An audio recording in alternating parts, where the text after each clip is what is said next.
No es sorprendente que existan muchas personas en el mundo que encuentren el Evangelio de Jesucristo difícil de creer. Y es que las verdades que proclama el Evangelio de Jesucristo transcienden nuestro entendimiento humano.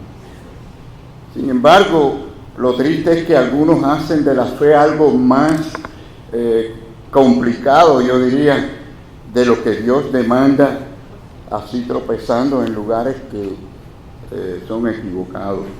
Por ejemplo, si hablamos de la expiación, muchos preguntan, ¿cómo puede la muerte de un hombre en una cruz romana quitar el pecado de tanta gente en el mundo y en distintos tiempos? Pensemos, por ejemplo, en la resurrección. Para muchos les resulta imposible realmente aceptar de que un hombre haya salido de la tumba con vida glorificada y eterna. Prefieren especular sobre eso y preguntan, ¿no habrá sido un desmayo? ¿No habrá sido una resucitación temporal? ¿No habrá sido que robaron el cuerpo? Y lo mismo ocurre con el nacimiento virginal.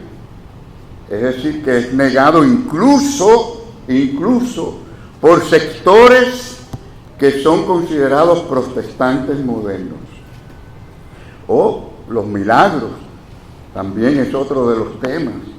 Es decir, el caminar sobre las aguas, el alimentar a 5,000 o más personas con solamente 5 panes y 2 pececillos, y el resucitar a muertos.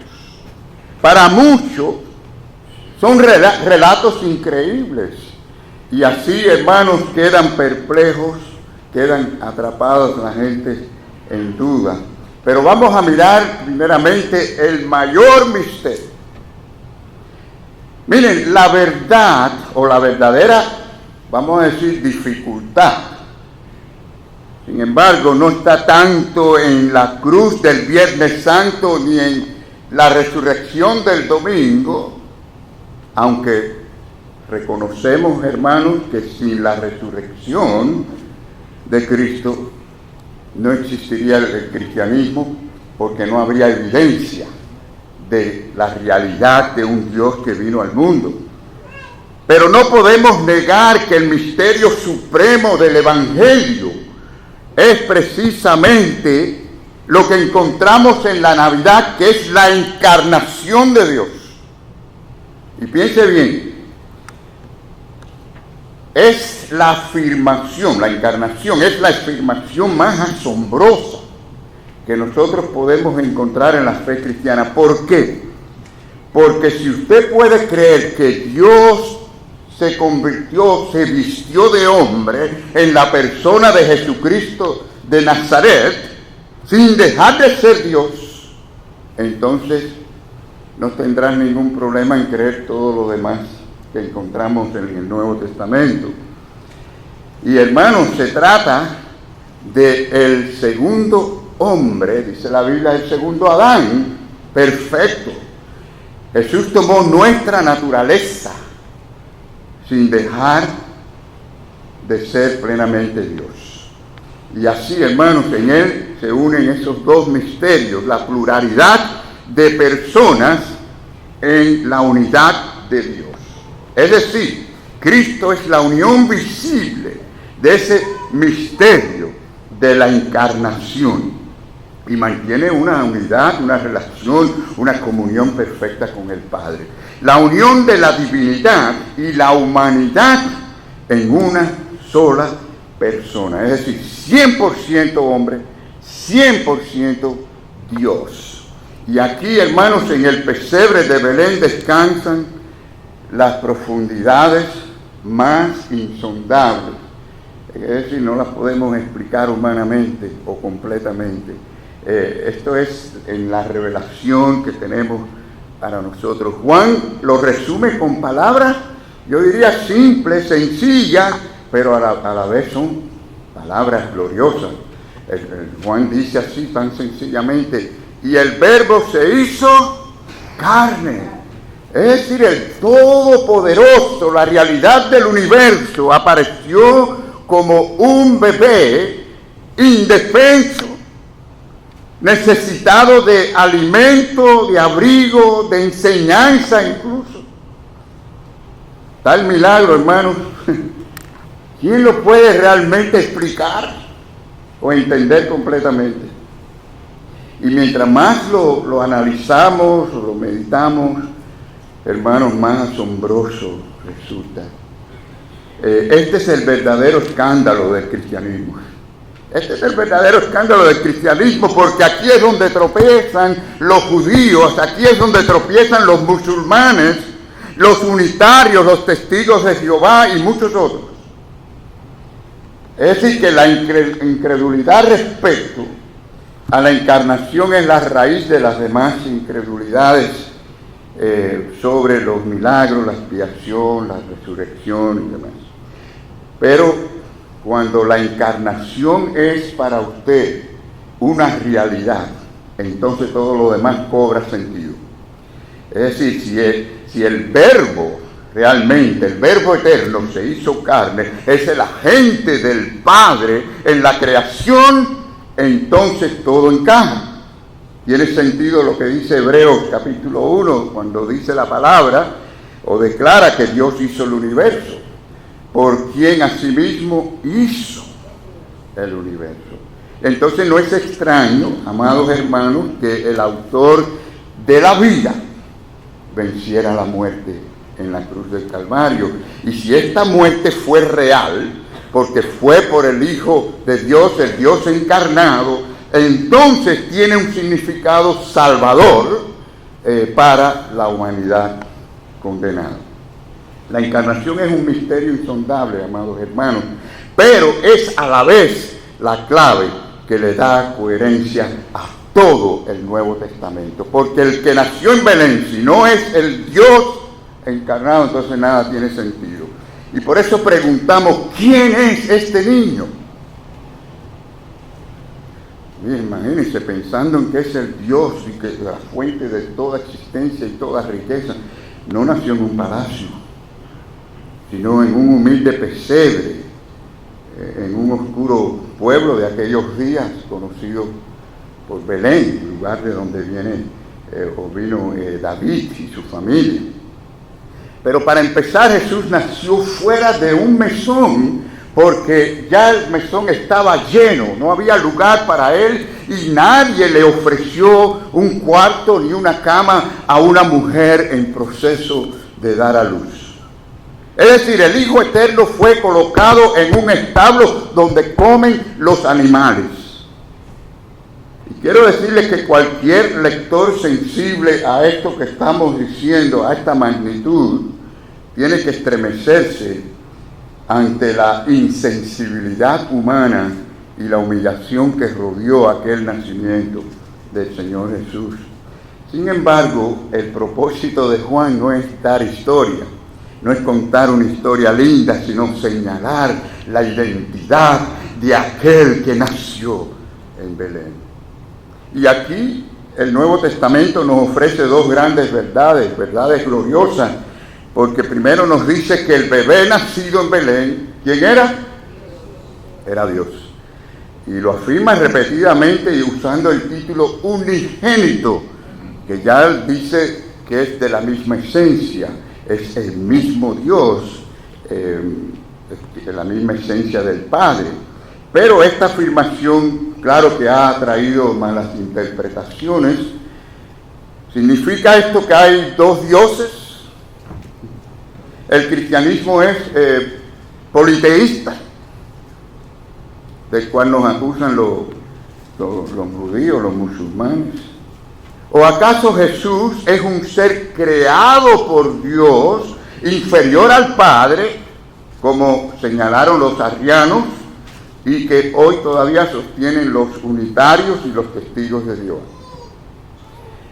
El apóstol Juan, mis queridos hermanos, responde con claridad, para que no haya confusión, diciendo que es el Verbo de Dios quien vino y se hizo carne. O sea que Juan usa el concepto que se encuentra por el Antiguo Testamento, donde habla que la misma palabra de Dios creó todas las cosas en el universo, o sea que es el poder creador. Él utiliza esa forma y la trae aquí porque él sabe que fue el mismo creador con Dios. Por eso que vemos en la Biblia que dice, y podemos ir a Génesis 1, dice que dijo Dios, sea, y fue. Sea la luz, y fue la luz. Y también dice la palabra en el Antiguo Testamento, estos son los conceptos que Juan está trayendo al capítulo 1 de su Evangelio. Dice, por la palabra de Jehová fueron hechos, ¿qué? Los cielos. O sea que Juan toma esta figura y nos muestra al menos unas 7 verdades acerca del verbo. Por ejemplo, él dice que es eterno, al decir en el principio ya existía el verbo. Y luego dice que es muy personal porque el verbo estaba con Dios en una unidad perfecta. Y era divino porque luego aclara diciendo el verbo era Dios. Y también creador porque más adelante él dice que por medio de él se hicieron ¿qué? Todas las cosas. Todas las cosas. En él, por él y para él. Entonces, hermanos, también vemos que es la fuente de la vida. Dice que en él estaba, ¿qué cosa, hermanos? En él estaba, él es la fuente. Todo organismo que existe viene de esta única fuente. Es decir, que en los consejos eternos de la Trinidad, pues señalaron a Jesucristo para que fuese la fuente, precisamente el manantial o el origen de la causa de la vida. O sea que de él fluiría todo lo que tiene vida en el universo. Pero también es revelador. Miren esto, qué interesante. La vida era, ¿qué cosa? La luz de los hombres. Y esto no se limita a una luz exterior, ¿no? Tiene que ver con conciencia, con lo que guía al hombre en su alma. O sea que en términos del pasado, antes de la caída, la vida que estaba en Cristo tenía ese propósito de guiar el alma, la conciencia del hombre, y por supuesto después de la caída, de salvar, de dar esperanza, dar consuelo al hombre y también guiarle. Pero noten también, y este es el punto clave de todo esto, hermanos, la encarnación. ¿Y el verbo qué? Ese verbo, ese creador, ese que estaba antes del principio, se hizo carne. Se hizo carne. Es decir, que el bebé en el pesebre es la palabra eterna de Dios hecha carne. ¿Usted lo puede entender completamente? Yo no lo puedo entender completamente. Lo creemos por fe. Pero esto es algo grande. Y hermanos, acuérdense de esto. Si usted y yo podemos explicar a Dios, Dios no es Dios. Entienda eso. Ahora, Dios se vistió de humanidad con el simple fin, de salvar a los pecadores como usted y yo. Y Juan concluye diciendo en el versículo 14, este es uno de mis favoritos versículos, y hemos visto que su gloria, y lo que vieron fue realmente una porción pequeña de la gloria de Cristo. Lo vieron, hermanos, en los milagros, lo vieron en la transfiguración, lo vieron en sus enseñanzas, lo vieron en la resurrección, lo vieron en las apariciones y desapariciones después de la resurrección, y lo vieron cuando ascendió a los cielos. Vieron una porción, pero fueron testigos y vimos su gloria como el unigénito del Padre. Entonces, hermanos, el mensaje de la Navidad descansa en este asombroso hecho. El niño de Belén es Dios mismo. El bebé nacido en Belén fue Dios hecho hombre. Es Dios añadiendo humanidad, algo que no tenía antes en la eternidad, añadiendo humanidad perfecta a su divinidad. No es Dios menos algo, sino Dios más humanidad. El que creó al ángel, que se convirtió en el Lucifer, Satanás, el diablo, ahora podía tentar precisamente a este perfecto hombre, Dios hecho hombre, y vemos cómo se manifiesta la lucha de él contra ese enemigo.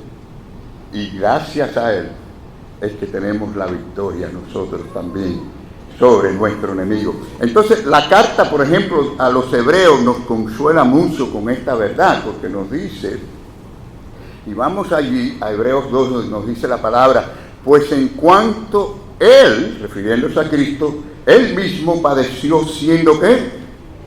Tentado, fue tentado.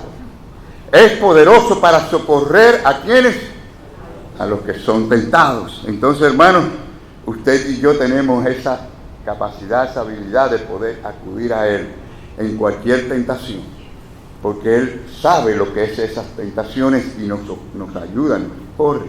Y es por eso que usted y yo podemos confiar en el trono de la gracia, sabiendo que él nos va a dar suficiente gracia para vencer. Así que el misterio de la encarnación, sí, es insondable, hermano, porque no podemos explicarlo completamente, pero sí podemos confesar, creerlo y confesarlo, como el credo de Atanasio, que yo creo que fue magistralmente como él lo dijo, y de manera sencilla también. Él dice, nuestro Señor Jesucristo, el Hijo de Dios, es Dios hombre, perfecto Dios y perfecto hombre, no dos, sino un solo Cristo. Así que, hermanos, por eso nosotros no necesitamos estar enfocados en especulaciones, sí estudiar, analizar las Escrituras, pero el punto aquí es venir a adorar cada día a este ser tan extraordinario que nunca podremos comprender completamente, ni los ángeles en los cielos lo pueden comprender completamente. Tanta gloria, tanto poder, tan magnífico, y adorarle cada día, hermano. Este es nuestro deber. Ahora, sí, el pesebre nos recuerda a nosotros que la gloria de Dios se reveló en esa humanidad, en esa forma. Es decir, que el niño que estaba allí llorando en Belén es el mismo que sostiene todo el universo. Y porque se hizo hombre, nosotros podemos confiar en él y en su gracia. En tercer lugar, amados hermanos, fue nacido para morir.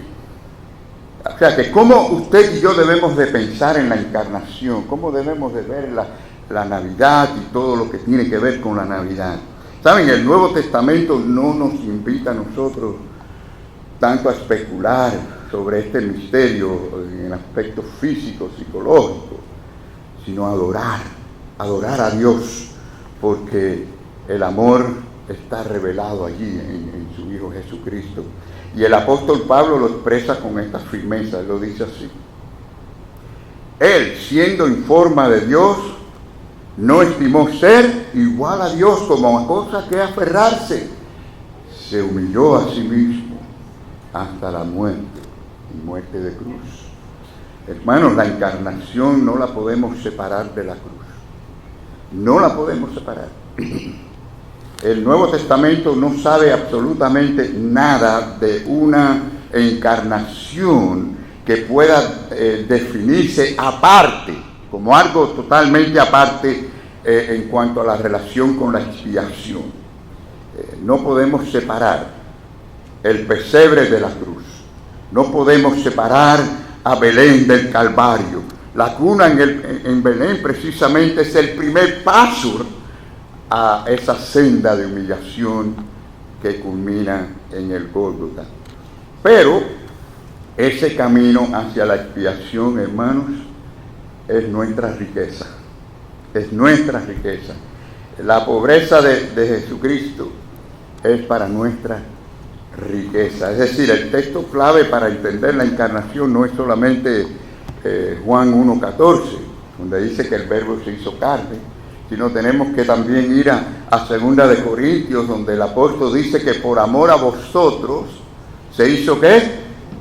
Pobre, para que vosotros con su pobreza fueseis enriquecidos. En otras palabras, siendo rico en gloria, asumió nuestra humanidad para que fuésemos nosotros enriquecidos con salvación y con gloria eterna. Entonces, hermanos, por eso es que el pesebre nos recuerda que el cristianismo nació con propósito, porque Cristo nació para morir por nosotros y darnos salvación. Quiere decir que cada paso de ese descenso del cielo al pesebre y del pesebre a la cruz, cada paso fue motivado por su amor hacia nosotros pecadores inmerecidos. Y por eso cuando contemplamos la Navidad y escuchamos los cantos navideños y participamos de los programas, no debemos quedarnos solo con la ternura del niño sin ver al Salvador, quien vino a entregar su vida. Y en cuarto lugar, amados hermanos, preguntamos, ¿he hecho menos que Dios? De ninguna manera. Saben que Filipenses usa la frase se despojó a sí mismo, que se traduce como que se vació, el significado que se vació a sí mismo, ¿no? Pero hay cosas interesantes aquí, porque miren, por esta razón es que algunos concluyen que la encarnación implicó como una reducción de la deidad del Hijo. Al despojarse es a quitarse algo, ¿no? Algo así. Y a esta idea se le llama, si ustedes quieren anotarlo, la teoría del kenosis, del griego keno, que quiere decir vaciar, que es la palabra que se utiliza allí al despojarse, y se utiliza ese nombre. Pero según ella, para ser plenamente humano, él tuvo que o tenía que renunciar a ciertos atributos divinos, como la omnipotencia, la omnisciencia, la omnipresencia. Incluso algunos dicen que renunció a toda conciencia divina y que la fue recuperando poco a poco durante su ministerio. Esa es la teoría de la kenosis, si ustedes quieren recordarlo, del vaciado. Pero no se sostiene porque carece de apoyo bíblico. Recuerden bien, hermanos, cuando Pablo habla de que Cristo se vació, que se hizo pobre, el contexto lo que muestra es aquí que se refiere exclusivamente a dejar a un lado su gloria y dignidad divina y no los atributos divinos, esenciales. Jesús mismo oró, fíjense si es así que él oró, diciendo al Señor que él estaba esperando, deseaba, quería la gloria, aquella gloria que tuve contigo antes que el mundo fuese. Él no está diciendo la divinidad que yo tenía, no, es solamente esa gloria magnífica que él tenía. Solo la gloria que había dejado a un lado. Así que él se limitó, se autolimitó a sí mismo, y eso no es evidencia de que él abandonó su omnipotencia, su omnipresencia y su omnisciencia. Pero también, hermanos, compromete la plena deidad de Cristo. Si Jesús carecía de atributos divinos, entonces ¿cómo él afirmaría que él era plenamente Dios? ¿Cómo hubiera podido decir yo y el Padre uno somos? ¿Cómo podría revelar perfectamente a Dios, a su Padre, si él no poseía toda la plenitud de la deidad? Él no hubiera podido decir, si el que me ha visto a mí, ¿ha visto a quién? Ha visto al Padre. Y también esa teoría contradice la unión hipostática, porque esto tiene que ver con la esencia de Él. Es más, si ustedes van a Colosenses, van a encontrar que allí dice que en Él habita toda la plenitud, la plerona, quiere decir la esencia misma de Dios. La encarnación une la deidad y la humanidad en una sola persona, pero la une para nunca más separarse. No puede ser dividida. Si Cristo perdió atributos divinos en la encarnación, entonces nunca la hubiera podido recuperar, lo cual contradice a las enseñanzas bíblicas de su gloria resucitada. Y también niega la enseñanza del Nuevo Testamento, porque las Escrituras afirman claramente la omnipotencia, la omnipresencia de nuestro Dios, la omnisciencia de Dios. Jesús no hubiera dicho toda potestad me es dada en los cielos y en la tierra si hubiera perdido esa capacidad. No les hubiera dicho que su presencia estaría con ellos hasta el fin del mundo si hubiera perdido esa capacidad. Si estos atributos que estamos diciendo son compatibles con su humanidad glorificada, es decir, después de la resurrección, ¿por qué no lo serían con su humanidad terrenal? Noten que Él se limitó en ocasiones, pero en otras no. Por ejemplo, no le hubiera dicho a Pedro de antemano que le negaría 3 veces antes de que el gallo cantara. Y por supuesto, esta teoría socava o debilita la autoridad de Cristo. Jesús mismo declaró categóricamente que todo lo que Él enseñaba, todo lo que Él decía, provenía del Padre. Su autoridad era directa de Dios mismo. Él decía, mi doctrina no es mía, sino de aquel que me envió, de aquel que me envió. Es decir, mis enseñanzas. Y antes de estas afirmaciones tenemos que decidir o aceptar sus enseñanzas como plenamente divinas, o usted tiene que rechazarlas en toda su totalidad, es decir, cuestionar toda su autoridad en cada punto. Cristo habló siempre con la autoridad del Padre. Y hermanos, la teoría de la kenosis puede ser atractiva para aquellos que quieran de alguna manera suavizar o disminuir la autoridad de Cristo, pero debilita la fe y termina por alejar a la gente de la fe. La verdadera humildad del Hijo no consistió en renunciar a su deidad, hermanos, sino en guardar aparte su gloria y asumir nuestra condición. Puso aparte toda esa gloria para asumir nuestra condición, y por eso es que ustedes ven en las Escrituras que dice que allí en Belén el que nació se llama Emanuel. ¿Y qué quiere decir Emanuel? Dios con nosotros. No dejó de ser Dios en lo más mínimo. Y por eso podemos confiar plenamente en su palabra, descansar en su autoridad. Yo quiero darles algunas, y de manera extremadamente breve, por supuesto, evidencias bíblicas contra la kenosis. En algunas ocasiones Cristo se presentaba como el hombre hablando, 100% el hombre, y otras veces como el 100% Dios hablando. A veces se limitaba y a veces exponía su divinidad. A veces pide información como el que no conoce, el que no sabe, el que está limitado de conocimiento, y a veces lo sabía todo de antemano. ¿Se dan cuenta, hermanos? Por ejemplo, él preguntó en una ocasión, ¿quién tocó mi manto? ¿No fue así?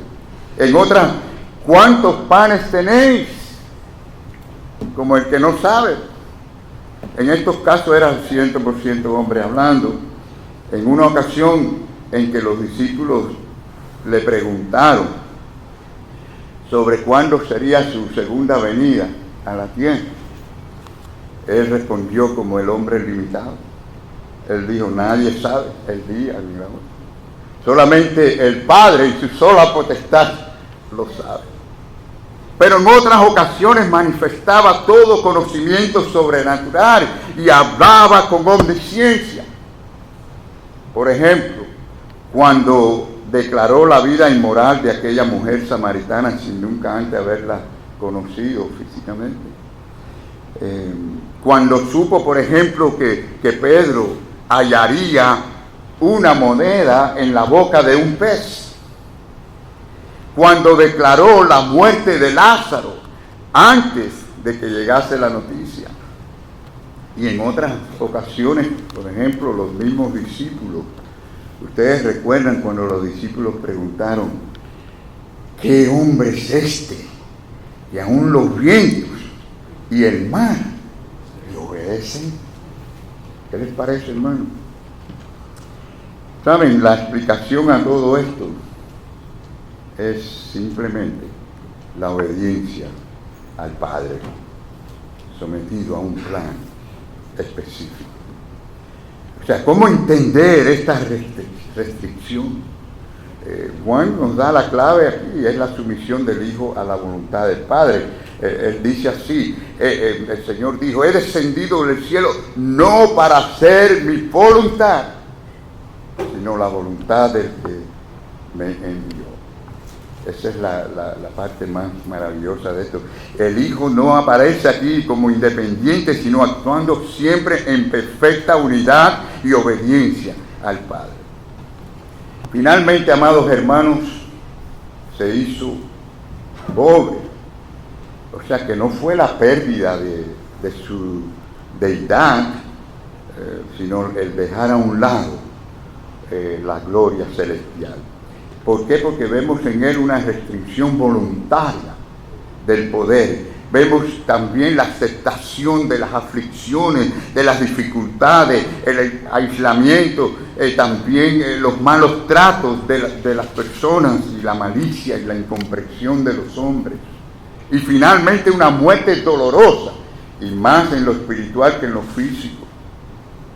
O sea que todo esto, hermanos, significó que él estaba limitado a sí mismo por amor, extremo amor hacia seres humanos indignos, para que por medio de su pobreza usted y yo podamos ser enriquecidos y glorificados finalmente.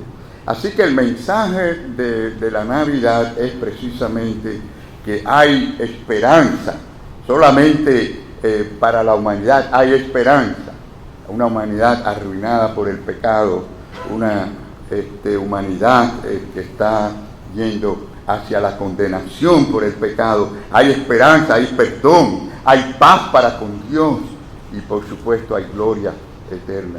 Así que Cristo nació, hermanos, en un establo y 33 años después fue colgado en una cruz con el propósito de salvarnos a nosotros. Así que necesitamos conocer el verdadero espíritu navideño. Si todo esto es cierto, entonces, ¿cuál es el verdadero espíritu de la Navidad? Hoy hablamos muy ligeramente acerca de la alegría de la Navidad, o sea, el espíritu navideño. Y casi siempre se reduce a esa parte de la alegría sentimental, a la familiar, a las fiestas, quizás las cantatas, etcétera, a los programas navideños. Pero, hermanos, la Escritura nos muestra que el verdadero espíritu de la Navidad es mucho más profundo. Miren, yo veo que el espíritu de la Navidad debe ser la reproducción en nuestra vida de esa misma naturaleza, de aquel que se hizo pobre por nosotros. ¿Usted entendió eso? Ese espíritu no se limita a diciembre, sino que debe marcar tu vida y la mía, cada día. Y es vergonzoso, mis queridos hermanos, que muchos creyentes en el mundo vivan como aquel sacerdote y aquel levita en la parábola del buen samaritano, viendo las necesidades de otros se apartan o apartan la mirada pasando de largo. Ese no es el espíritu de la Navidad. Estamos hablando del que se hizo pobre para que fuésemos ricos. Y queremos imitar ese espíritu en la Navidad. El verdadero espíritu de la Navidad, mis queridos hermanos, es el espíritu de Cristo. ¿Cuál es este?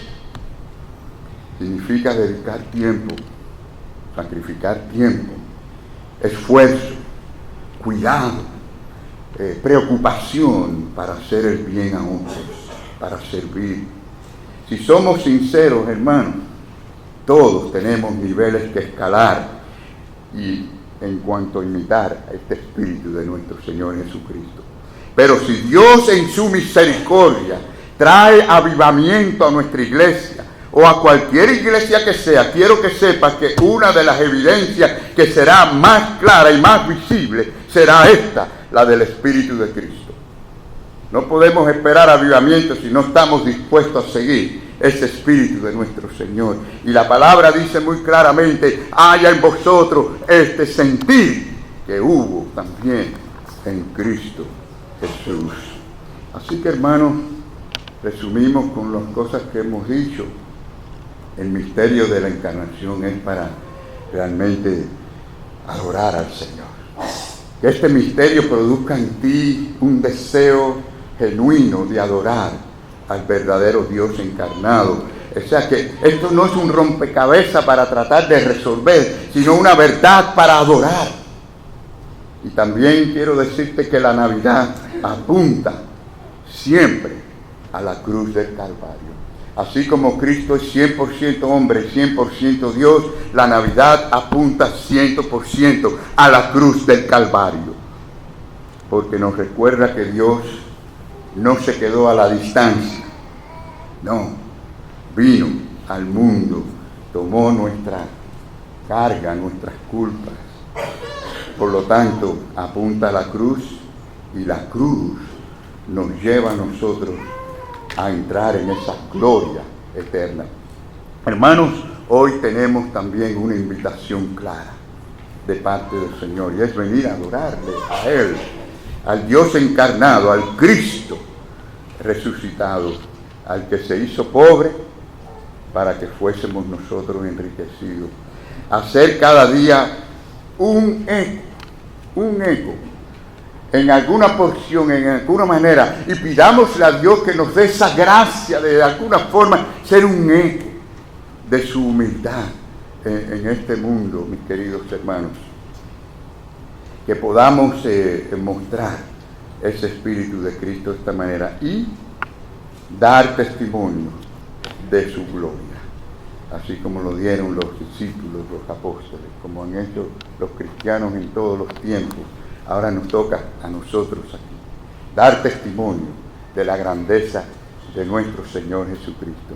No se trata de cuántas cosas tenemos materialmente, se trata de que tenemos al Dios de los cielos con nosotros y por nosotros. Y la Navidad no es solo un recuerdo de una historia linda, hermosa, es un llamado, mi querido amigo, mi querido hermano, que cada día vivamos con gratitud, que cada día vivamos con obediencia, que cada día vivamos con adoración al Dios que se hizo hombre, a nuestro Señor Jesucristo, al Dios encarnado. Amén.